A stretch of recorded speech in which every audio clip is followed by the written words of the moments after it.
January 16, 2023. Monday of the second week. First reading. Hebrew chapter 5, verse 1 to 10. Brothers and sisters, every high priest is taken from among men and made their representative before God, to offer gifts and sacrifices for sins. He is able to deal patiently with the ignorant and erring. For he himself is beset by weakness, and so, for this reason, must make sin offerings for himself as well as for the people. No one takes this honor upon himself but only when called by God, just as Aaron was. In the same way, it was not Christ who glorified himself in becoming high priest, but rather the one who said to him, skeptical smiley face, "You are my son. This day I have begotten you."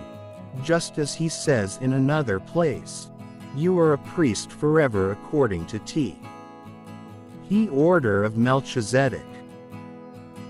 Lame the days when he was in the flesh, he offered prayers and supplications with loud cries and tears to the one who was able to save him from death.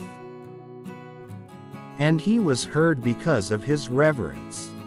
Son though he was, he learned obedience from what he suffered, and when he was made perfect, he became the source of eternal salvation for all who obey him. Responsorial Psalm. You are a priest forever, in the line of Melchizedek. Gospel. Mark chapter 2, verse 18 to 22. The disciples of John and of the Pharisees were accustomed to fast. People came to Jesus and objected. Why do the disciples of John and the disciples of the Pharisees fast, but your disciples do not fast? Jesus answered them, Can the wedding guests fast while the bridegroom is with them? As long as they have the bridegroom with them, they cannot fast. But the days will come when the bridegroom is taken away from them, and then they will fast on that day. No one sews a piece of unshrunken cloth on an old cloak.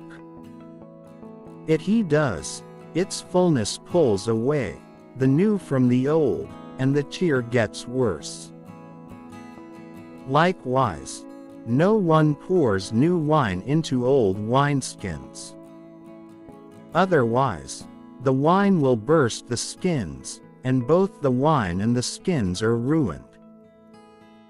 Rather, new wine is poured into fresh wineskins. Reflection. He learned obedience.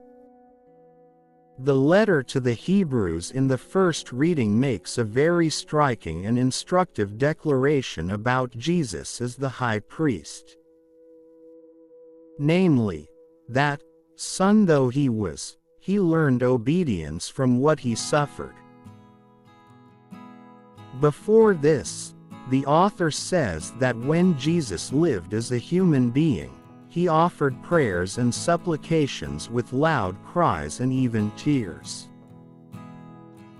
These words remind us that Jesus did not live an easy life even though he was the Son of God. As a human being, he also had to lift up his hands in prayer, present his petitions to the Father, expressing them with all his might, asking that his prayers would be heard. Even Jesus had no certainty in what he was asking, although the text continues that he was heard because of his godly fear.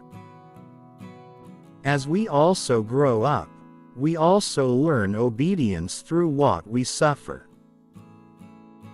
At first, we probably thought we were entitled to anything, especially if we had worked for it. But sooner or later, we realized that we were not granted all that we asked for. We learned to be patient, to wait, and even to accept that our efforts are not always rewarded or our pleas not always granted. This is the kind of obedience that is asked of us. We can express our wishes to God with all our force, but in the end, as Jesus says in Gethsemane, "Not my will but yours be done."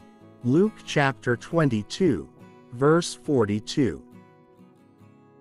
Matthew chapter 26, verse 39. Mark chapter 14, verse 36. John chapter 6, verse 38.